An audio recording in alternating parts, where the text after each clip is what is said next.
Chapter 1, Law and Its Operation, from the book Feeling is the Secret by Neville Goddard.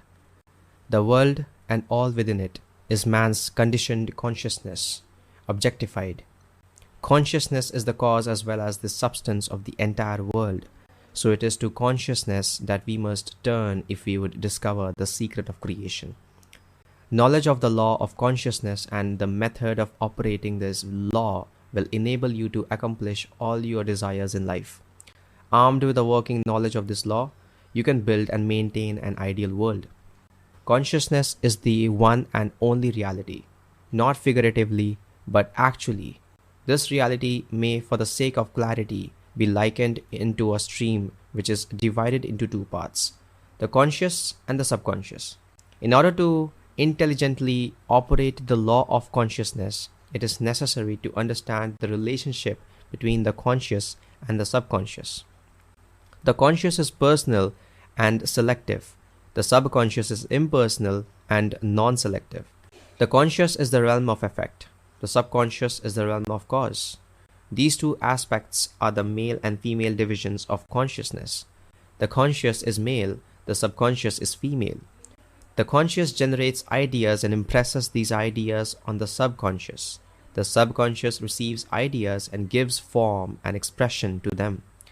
By this law, first conceiving an idea and then impressing the idea conceived on the subconscious, all things evolve out of consciousness, and without this sequence, there is not anything made that is made. The conscious impresses the subconscious, while the subconscious expresses all that is impressed upon it. The subconscious does not originate ideas, but accepts as true those which the conscious mind feels to be true and, in a way, known only to itself, objectifies the accepted ideas.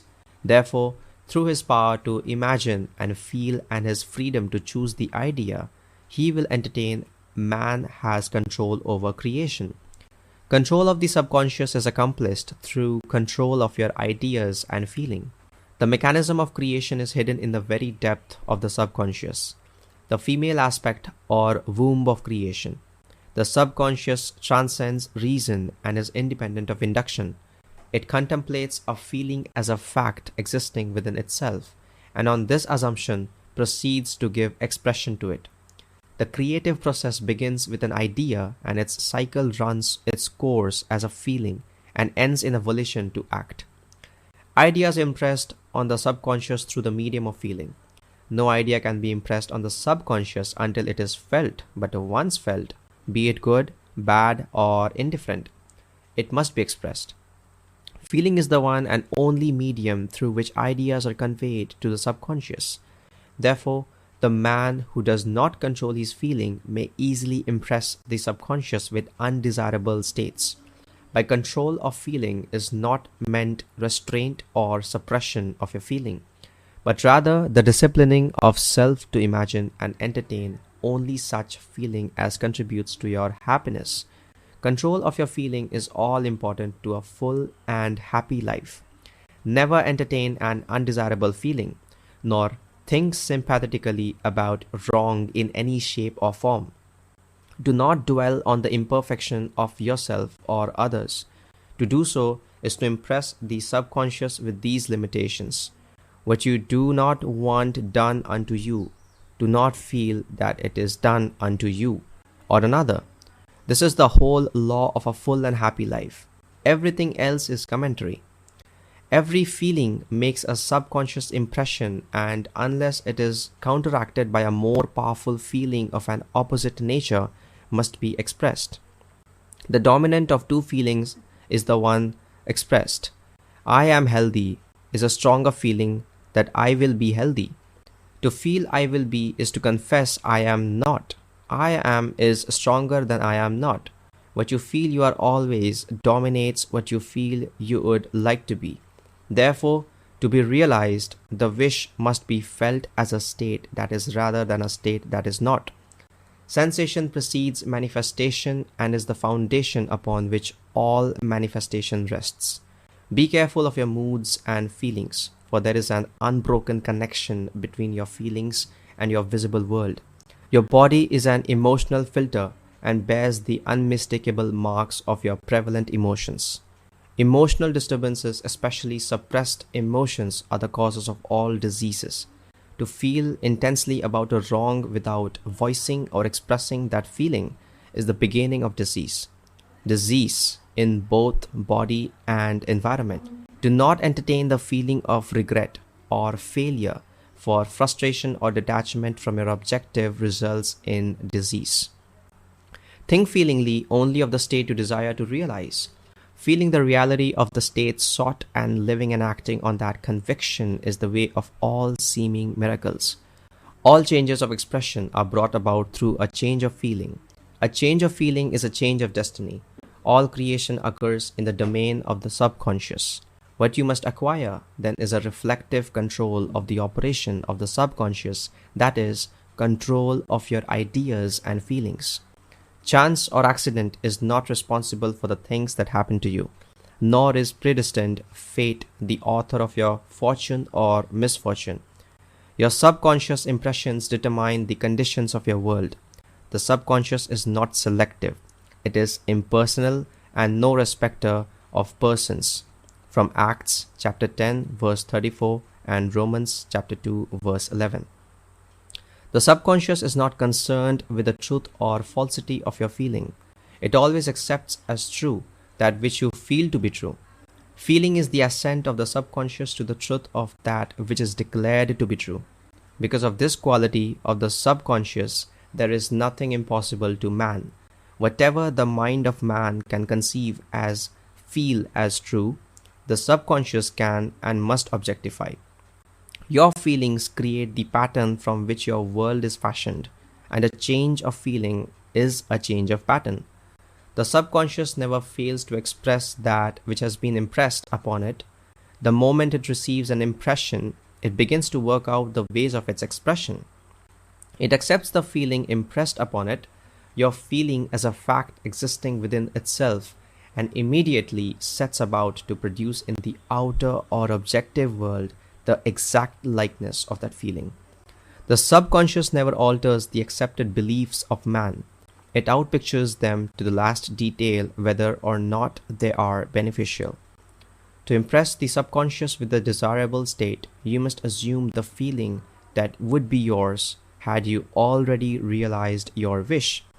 In defining your objective, you must be concerned only with the objective itself. The manner of expression or the difficulties involved are not to be considered by you. To think feelingly on any state impresses it on the subconscious. Therefore, if you dwell on difficulties, barriers, or delay, the subconscious, by its very non-selective nature, accepts the feeling of difficulties and obstacles as your request and proceeds to produce them in your outer world. The subconscious is the womb of creation. It receives the idea into itself through the feelings of man. It never changes the idea received, but always gives it form. Hence, the subconscious outpictures the idea in the image and likeness of the feeling received. To feel a state as hopeless or impossible is to impress the subconscious with the idea of failure. Although the subconscious faithfully serves man, it must not be inferred that the relation is that of a servant to a master, as was anciently conceived. The ancient prophets called it the slave and servant of man. Saint Paul personified it as a woman and said, "The woman should be subject to man in everything." From Ephesians chapter 5 verse 24, also from 1 Corinthians chapter 14 verse 34, Ephesians chapter 5 verse 22, Colossians chapter 3 verse 18, and from 1 Peter chapter 3 verse 1. The subconscious does serve man and faithfully gives form to his feelings. However, the subconscious has a distinct distaste for compulsion and responds to persuasion rather than to command. Consequently, it resembles the beloved wife more than the servant. The husband is head of the wife. From Ephesians chapter 5 verse 23. May not be true of man and women in their earthly relationship, but it is true of the conscious and subconscious, or the male and female aspects of consciousness. The mystery to which Paul referred when he wrote, "This is a great mystery," chapter 5, verse 32. He that loveth his wife loveth himself, chapter 5, verse 28. And they two shall be one flesh, chapter 5, verse 31, is simply the mystery of consciousness. Consciousness is really one and undivided, but for creation's sake it appears to be divided into two. The conscious or objective or male aspect truly is the head and dominates the subconscious or subjective or female aspect. However, this leadership is not that of the tyrant, but of the lover. So by assuming the feeling that would be yours where you already in possession of your objective, the subconscious is moved to build the exact likeness of your assumption. Your desires are not subconsciously accepted until you assume the feeling of their reality.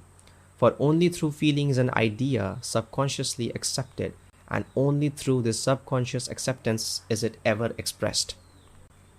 It is easier to ascribe your feelings to events in the world than to admit that the conditions of the world reflect your feeling.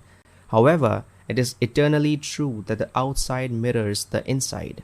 As within, so without, as above, so below, as below, so above, as within, so without, as without, so within.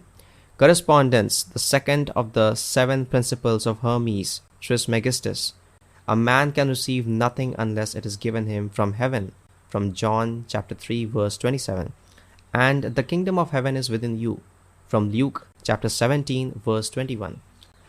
Nothing comes from without. All things come from within, from the subconscious. It is impossible for you to see others than the contents of your consciousness. Your world in its every detail is your consciousness objectified. Objective states bear witness of subconscious impressions. A change of impression results in a change of expression. The subconscious accepts as true that which you feel as true, and because creation is the result of subconscious impressions, you, by your feeling, determine creation.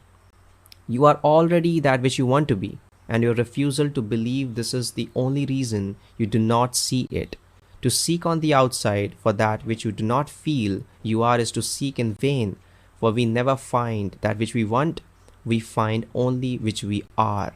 In short, you express and have only that which you are conscious of being or possessing. To him that hath it is given. From Matthew chapter 13 verse 12 and chapter 25 verse 29, from Mark chapter 4 verse 25, and from Luke chapter 8 verse 18 and chapter 19 verse 26.